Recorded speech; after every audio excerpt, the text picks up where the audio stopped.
everybody. My name is Carl Darden, and I'd like to welcome and thank all of you for joining us today here on Navy Sports Central. I'm your host, and this is the official podcast of the Navy Sports Nation, where we take a deeper dive into Navy sports. In this episode, we'll talk about how the Mids made history by sweeping all four-star contests versus Army last Saturday. The rifle team, men's and women's track, and gymnastics teams all came out on top against the Black Knights on a highly competitive day where several program records were set. We'll also get an update on some of the other winter sports, take a look at our question of the day, and check in with our athletes on the Midwatch. So stick around. We've got a lot of great stuff to talk about.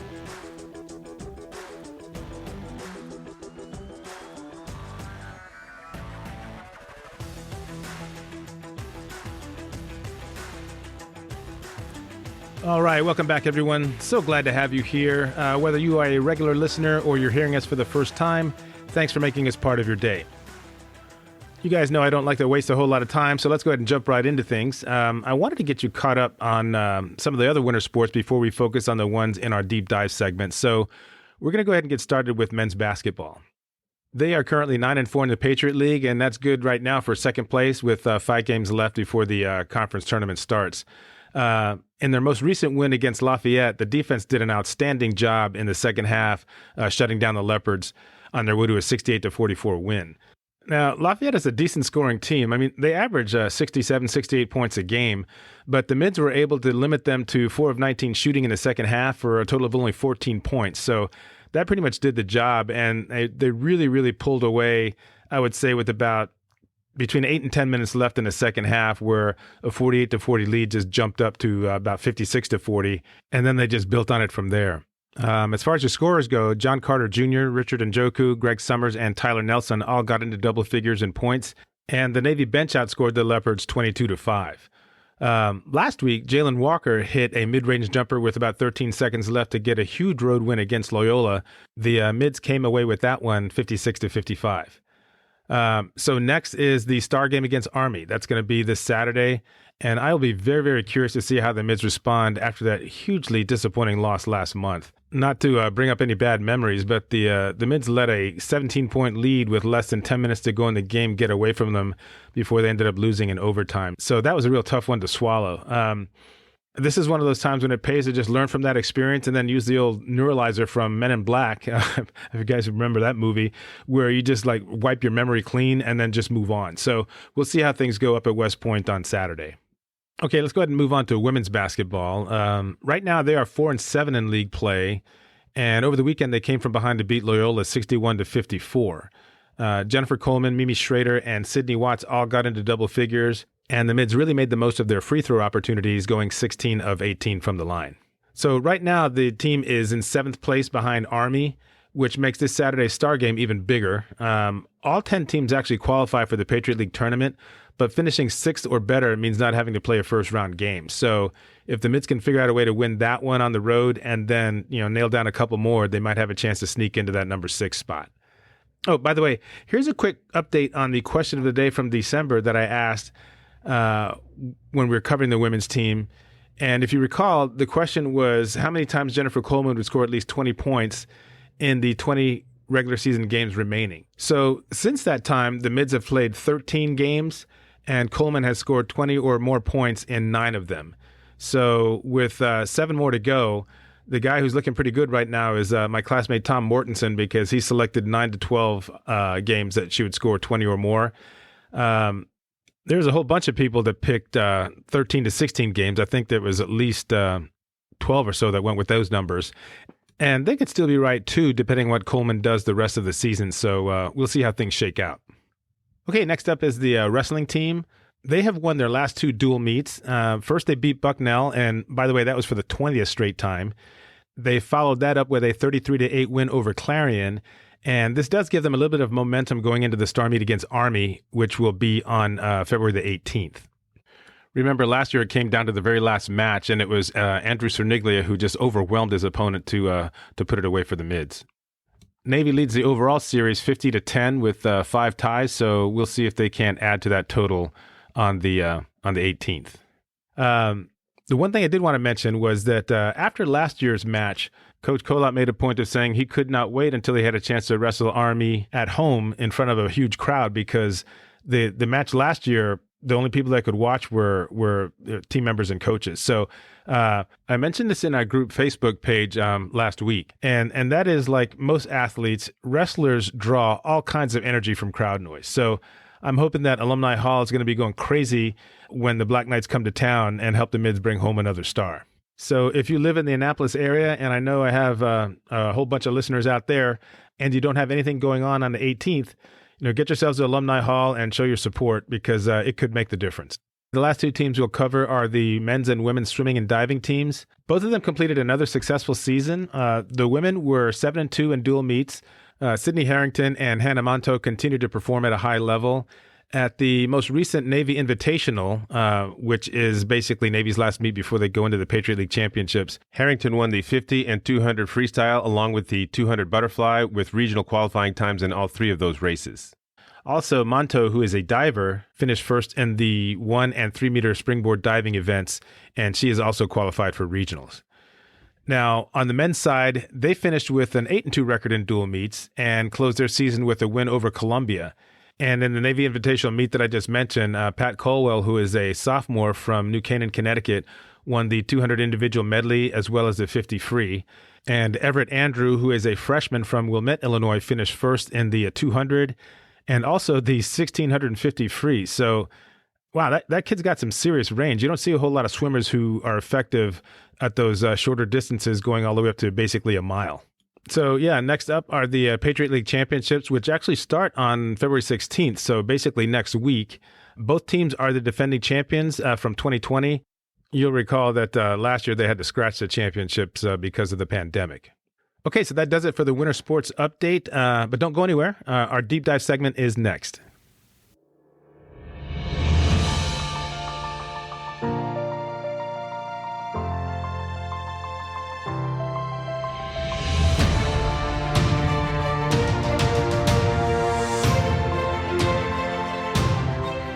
All right. Welcome back, everybody. And, back in October, I did a podcast episode entitled An Insanely Deep Dive into the Army-Navy Rivalry. I believe it was episode 17. And I talked about how the head-to-head competition has progressed over the years from the very beginning, and specifically the time period when Navy began to dominate the rivalry. So if you haven't had a chance to check it out yet, give it a listen when you get a chance, because I think you'll get an even better appreciation for what the Mids accomplished on February 5th. There are a total of 24 head-to-head matchups between Army and Navy that are part of the Star Series. And after last Saturday, the Mids lead at 13-1. Now, when a team clinches a series, it's usually not until the spring sports season are underway. So we're talking about the April timeframe. During that month, there are typically 7 stars that are up for grabs. So after getting through a winter sports season where the two schools are pretty evenly matched, things are usually decided sometime during the spring. I wanted to lead with that because on February 5th, the Mids reached another big milestone thanks to the 4 teams that beat Army. And that's because it allowed them to clinch the Star Series at the earliest date in the history of the competition. So we're going to break down each of those contests and show exactly how they did it. We're going to go ahead and start with the rifle team since they got things going bright and early that Saturday. And by the way, here's a quick crash course for those of you who may not be familiar with how a typical dual meet works. The athletes compete in both small bore and air rifle, and they take 60 shots with each one, which are broken down into 10 shots per round. The small bore rifle is fired from the kneeling, prone, and standing positions, and they go 2 rounds apiece, so basically 20 shots per position. The competitors have an hour and 45 minutes to complete all 60 shots, and the target is 50 feet away. Now, just to give you some perspective, the 10 ring on that target is only about the size of a dime. So at 50 feet, it looks really, really small. From that distance, it probably looks more like the head of a thumbtack. And remember, there's no scopes on these rifles either. So once they finish the small bore competition, they take a short break and then move on to the air rifle. Here, all 6 rounds are fired from the standing position, and the targets are 10 meters away with a time limit of 75 minutes, so basically an hour and 15 minutes. After everything is all over, the 5 highest scores from the small bore and air rifle are used to come up with a team score, and of course, the team with the highest aggregate score wins. Now, Army does lead in the overall series, but the Mids have won 2 of the last 3 going into this one, and on Saturday, they made it 3 out of 4 and 2 in a row. The entire team shot really well, but here are the ones who really stood out. In the small bore competition, Navy outpointed the Black Knights 2,924 points to 2,897. The five mids who figured into scoring were team captain Mike Zanti and his classmate Mark Amdahl, Clarissa Leyland, who is a sophomore, and then two freshmen, Marley Duncan and Stephanie Milvain. In the air rifle, it was Zanti, Amdahl, Leyland, Duncan, and another freshman, Mackenzie Shedd, that combined for a score of 2,961, and that was 56 points better than Army's total of 2,905.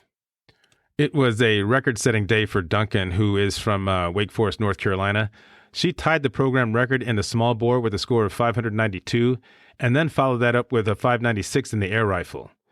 In all 12 rounds of shooting, Duncan never scored lower than a 98, and that means that she never missed the 10 ring more than twice in any single round.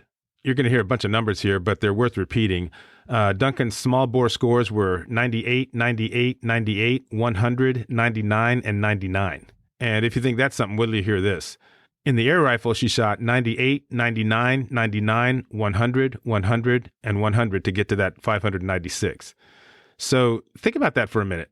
Marley Duncan, a freshman in her very first star competition against Army, hit the 10 ring at least 30 times in a row in the air rifle over those last 3 rounds. And it was probably more depending on when she got that 9 in the third round. But here's the really scary part. That air rifle score that she had is 3 points less than her personal best of 599. And Duncan scored that earlier this year. Anyway, her combined score led all competitors, and she was selected as the MVP of the match. It really was an amazing performance, but the one guy I do want to recognize here is team captain Mike Zanti. He has had a monster year so far. Going into that Army match, he was either the top individual performer in the competition or for the team in every single dual meet this year. And clearly it served as motivation for Duncan and the other underclassmen because they really came through against the Black Knights. You know, when you think of the skill level of these competitors, a 62-point win is no joke. I mean, that's definitely making a statement. So the rifle team comes up with the first star of the day on that historic Saturday. And right about the time that they were getting started, the men's track team was also kicking things off down in Annapolis against Army. Early on, the meet was pretty close. The Black Knights tend to do pretty well in the field events, particularly in things like the shot put and the weight throw. So I wasn't too surprised to see things going back and forth through the first, say, 3 to 4 events. But as the meet wore on, the mids continued to extend their lead, and the final score was 101 to 80. And what I'd like to do now is take a look at the way that they were able to kind of put this meet away. When I looked at the results, the first thing I noticed was that the mids finished at least first or second in 13 of the 15 individual events. And they won 10 events overall, while coming in first and second in 7 of them. So take my word for it. If you know anything about track, if you have a team turning in performances like that, getting the win is basically a foregone conclusion. Let's take a look at those 7 events where Navy dominated. Those came in the vertical and horizontal jumps and also the middle to long distance races. In the high jump, Cole Bailey and Ben Schneider took the top 2 spots. In the pole vault, it was Walker Rudisale and Jack Haller. Long jump was Caden Daly and Aiden Featherby. And then in the triple jump, you had Jordan Payne and Sebastian Allen. Moving on to the middle to long distance races, you had Ashwin Briggs and Ian Bartlett coming in 1-2 in the 800 meters. And then in the 1,000, you had William Gravitt and Sean Casey finishing first and second. And then finally in the 3,000 meters, Greg Mathias and Sam Keeney took the top 2 spots. So those results right there accounted for 56 of the team's 101 points. And by the way, all those competitors I just mentioned have qualified already for regionals. Now, the one race I was really interested in was the mile. That's because Navy junior Alex Rizzo had a pretty good shot at becoming the second midshipman to run it in under 4 minutes. 2 years ago, Jake Brophy became the first when he ran a 3:59.98 up in Boston, and that was actually one of my very first features in the Navy Sports Nation blog. Rizzo already had the field record at 4 minutes, 0.94 seconds, so a sub-4 mile here would make him the first to do it on his home track. And he ran a really exciting race. He actually won by almost a second and a half. His finishing time was 4 minutes, 0.84 seconds. So he was just a fraction of a second off getting in underneath that 4-minute barrier. You've got to figure that Rizzo's going to get it eventually, though. That's just a matter of time. And by the way, he did pull down NAAA Athlete of the Week honors for that terrific effort. That win by Rizzo gave the mids the first of their 4 wins in the middle distance races. Middle to long distance if you go all the way up to the 3,000. And like I said before, this is where they took control of the meet. In fact, going into the last three events, all they needed was 4 points to win it all. So basically, in the last two relay races, all they had to do to wrap things up was basically not drop the baton. So they took care of business there, and then they swept the long jump to get them to that final total of 101 points. It was the third straight star meet win for the men and their eighth in 10 years. Right now, the overall series stands at 34, 27, and 2 in favor of Navy. So it's pretty clear that the mids are starting to get a little bit of separation now. Okay, let's stay with track and jump over to the results for the women. As far as the timeline goes for that Saturday, I'm pretty sure they were the last team to finish. Gymnastics, I think, got done right before them, but we'll go ahead and cover the women's results now since we're already on the subject. This meet was much closer, and I figured it would be. Going into the matchup, the overall series was tied 17-17 and 1. And as I looked at the results, you could see that both teams were pretty even in the sprints and the middle to long distance races. Army had an advantage in the weight events, while the mids were pretty strong in the vertical and horizontal jumps, just like the men. A closer look shows that Navy finished first and second in 5 events. They were led by Ellie Abraham and Maddie Warrender, who took the top spots in the 1,000 meters. Charlene Mork and Stephanie Jacobs did the same in the pole vault. Katie Halbert and Brianna Mueller went 1-2 in the long jump. Molly Chapman and Taylor Buchanan came through in the high jump. And again, Molly Chapman and Julia Mesa finished first and second in the triple jump. Those performances accounted for 40 of the team's 94 points. Now, if you heard our last podcast episode, you'll remember that we previewed about 5 athletes on the women's indoor track team. You'll recall that they were Charlene Mork, Ellie Abraham, Jessica Nangle, Katie Halbert, and also Molly Mangan. You just heard me say that Charlene Mork won the pole vault, Ellie Abraham won the 1,000 meters, Jessica Nangle finished second in the 3,000 meters, Katie Halbert won the 60-meter hurdles and also the long jump, and finally Molly Mangan won the 400 meters, finished third in the 200, and also anchored the team to second place finish in the 4x400 meter relay in a really, really close race. So all told, those 5 athletes accounted for 33 of the 94 total points to help lead the mids to the win. The other dual winner for the mids in the star meet was Molly Chapman. She is a junior from Leesburg, Virginia, who competes in the high jump and the triple jump, as you just heard. I thought that was pretty interesting because those two events are just so different. In the high jump, she's taking very measured strides. I don't even know if I'd call it a slow jog, but you're taking those strides to hit a mark and just explode up and over a bar. Now, in the triple jump, she's running pretty fast down a runway and has to transfer all that energy into a 3-phase horizontal jump. So in my time watching track and field, I haven't seen many athletes who can compete in the high jump and triple jump and do well in both. So the fact that Chapman is able to do that really speaks to her versatility. Okay, that pretty much does it for track and field. So from here, we're going to go ahead and transition over to gymnastics. Now, this is a sport where Army has had a clear advantage in the head-to-head competition over the years. They led at 45-38 with 2 ties going into this year's meet, but Navy has won the last 3. And to be honest, they didn't have a whole lot of trouble increasing that winning streak to 4. The mid scored higher in all 6 individual events, which consists of the floor exercise, the pommel horse, the high bar, the rings, the parallel bars, and the vault. And besides that, Isaiah Drake, who is a freshman, just totally dominated the all-around competition. He won 3 of the 6 events to take the title by nearly 3 points. And when you're talking gymnastics, 3 points is a pretty significant margin. In the individual events, Coach Kip Simons used several different rotations to secure the wins there. And in addition to Drake, who's from Los Angeles, California, getting the wins in the floor exercise, parallel bars, and high bar, Ronan McQuillan took first in the pommel horse, Josh Williams did the same on the rings, and Connor Van Loo was the top point getter on the vault. Coach Simons praised the entire team for coming through with such a terrific effort from the very opening rotation. The final score for the meet was 397.25 points for Navy, with Army posting a total of 379.55. It's also worth noting that it was the mid's first win over the Black Knights in the Halsey Fieldhouse. I'm pretty sure up until recently they've been competing in McDonough Hall. Halsey is much better set up to watch these events, and it sounds like the team had a ton of support during the meet too. So now the overall series stands at 45-39 in favor of Army with 2 ties. And when the women's track team's win over the Black Knights was official, it capped off a historic day. Now the mids have a commanding 13-1 lead in the Star Series. And as we mentioned, there are still 3 more to be contested this month with men's and women's basketball and also wrestling. The series will wrap up in April when the spring teams go head-to-head in 7 different sports. Now, before I close out this segment, I just wanted to say one thing about the Navy coaches. They have done a phenomenal job getting their teams ready to compete all season long, and you really don't need to look any further than how the freshmen have performed to figure that out. The other three classes have done great. There's no question about that. But I continue to be impressed with how these freshmen handle the pressure of competing against Army. I mean, it doesn't seem to faze them one bit. You saw what Marley Duncan did to the Black Knights in the rifle match. William Gravitt won the 1,000 meters in track, and Isaiah Drake was practically a one-man wrecking crew on the gymnastics floor.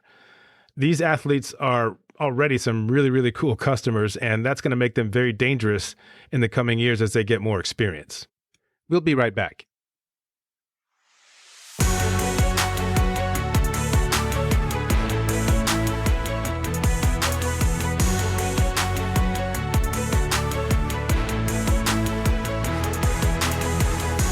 All right, thanks for staying with us on Navy Sports Central. Carl Darden here with you.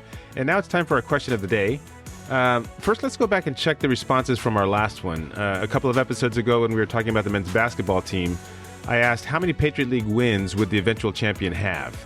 And the choices were 12 to 13, 14 to 15, 16 to 17, and then the last one was 18 or more. After checking the responses, it looks like 14 to 15 was the most popular choice. 7 of you went with that one. There were 3 votes for 12 to 13 wins and 1 for 16 to 17. Now, as of the day this segment was recorded, which was February 10th, the 2 teams with the most league wins are Colgate and Navy. They each have 9, but Colgate is in first place by half a game. Their record is 9-2 with 7 games to go, and the Mids are sitting on a 9-4 record with 5 games left. Boston University is currently in third place with an 8-5 record, while Army and Loyola are tied for fourth, and they are both at 7-6. So right now, there's still a chance for the Raiders to get 16 wins, but it's more likely that whoever wins the Patriot League will land somewhere between 12 and 15. Interestingly enough, Navy and Colgate will go at each other on February 26th. So depending on what happens in the next 2 weeks, they could be playing for the regular season championship and the number 1 seed in the Patriot League tournament. So we'll see how things play out there. Now let's get to this week's question. And as you might guess, it is connected to the Army-Navy Star Series. According to the data I received when I did the podcast back in October, Navy Athletics has information on the Star Series going back to 1979. So the question is, what's the highest number of stars the Mids have won in a single year of head-to-head competition? Now, keep in mind, right now they have 13. So here are your choices, and they're pretty straightforward. Was it 16, 17, 18, or 19 stars? Think about that one for a little bit. I'll go ahead and post it on our group Facebook page. It'll be up by the end of the day, and you can give me your answers there. Okay, let's go ahead and finish things up with our mid-watch segment. We've been following Molly Mangan from the women's track team and also Andrew Cerniglia from the wrestling team.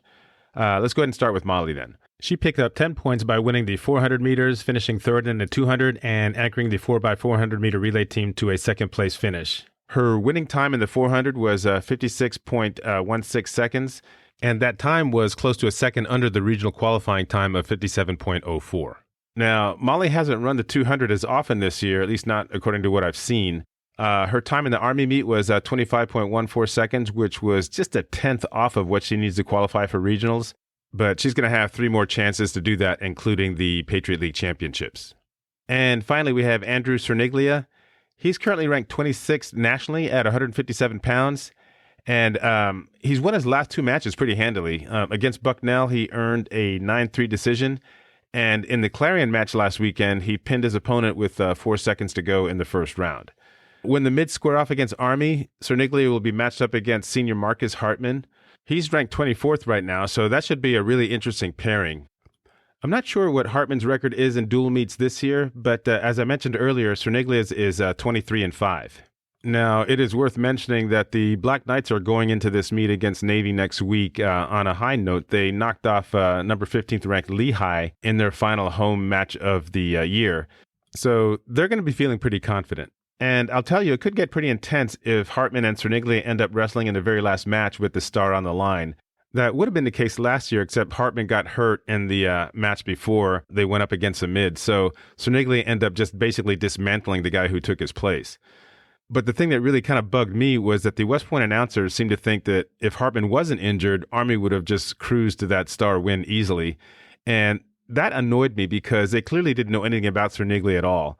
They just assumed that Hartman, who was a junior at the time, would have beaten, Cerniglia, who was a freshman.